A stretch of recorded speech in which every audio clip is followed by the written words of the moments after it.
이른바 구글 갑질방지법으로 불리는 전기통신사업법 개정안이 지난 31일 국회 본회의를 통과했습니다. 이로써 한국 정부가 전 세계에서 유일하게 구글, 애플 등 앱 마켓 사업자의 인앱 결제를 규제하게 되었습니다. 구글은 10월부터 게임에만 적용하던 인앱 결제 의무화를 웹툰, 음악, 영상 등 모든 디지털 콘텐츠로 확대해 결제 대금의 10에서 30%를 수수료로 부과하겠다고 예고했었는데요. 이번 전기통신사업법 개정으로 인해 이를 막을 수 있을 것으로 전망되어 구글과 애플은 타 기업들과 수수료율, 서비스 등을 경쟁하게 될 것으로 보입니다.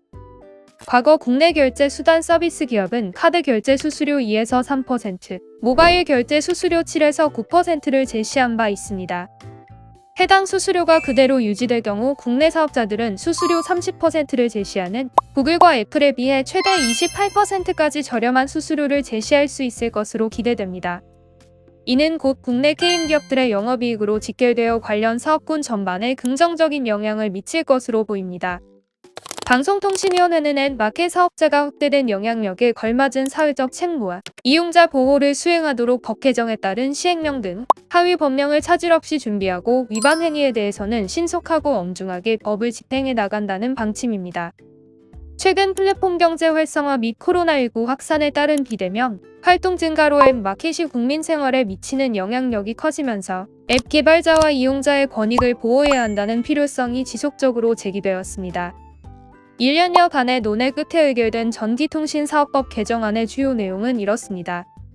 먼저 앱 마켓 사업자가 모바일 콘텐츠 등의 결제 및 환불에 관한 사항을 이용약관에 명시하는 등 이용자의 피해를 예방하고 권익을 보호해야 한다는 의무 규정이 신설됐습니다.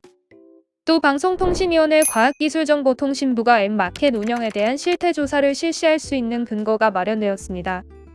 셋째로 앱 마켓에서의 이용요금 결제 취소 또는 환급에 관한 분쟁이 방송통신위원회의 통신분쟁조정위원회 분쟁조정 대상에 포함되었습니다. 마지막으로 앱 마켓 사업자가 거래상의 지위를 부당하게 이용해 특정한 결제 방식을 강제하거나 모바일 콘텐츠 등 심사를 부당하게 지연하는 행위, 모바일 콘텐츠 등을 부당하게 삭제하는 행위를 금지하는 규정이 신설되었습니다. 한편 전기통신사업자법 개정안 통과에도 불구하고 우려의 목소리도 나오고 있는데요. 구글과 애플 등 플랫폼 기업들이 결제가 아닌 다른 형태로 수수료를 요구할 가능성이 있기 때문에 어떤 형태로든 직간접적인 로열티를 받을 것으로 예상되기 때문입니다.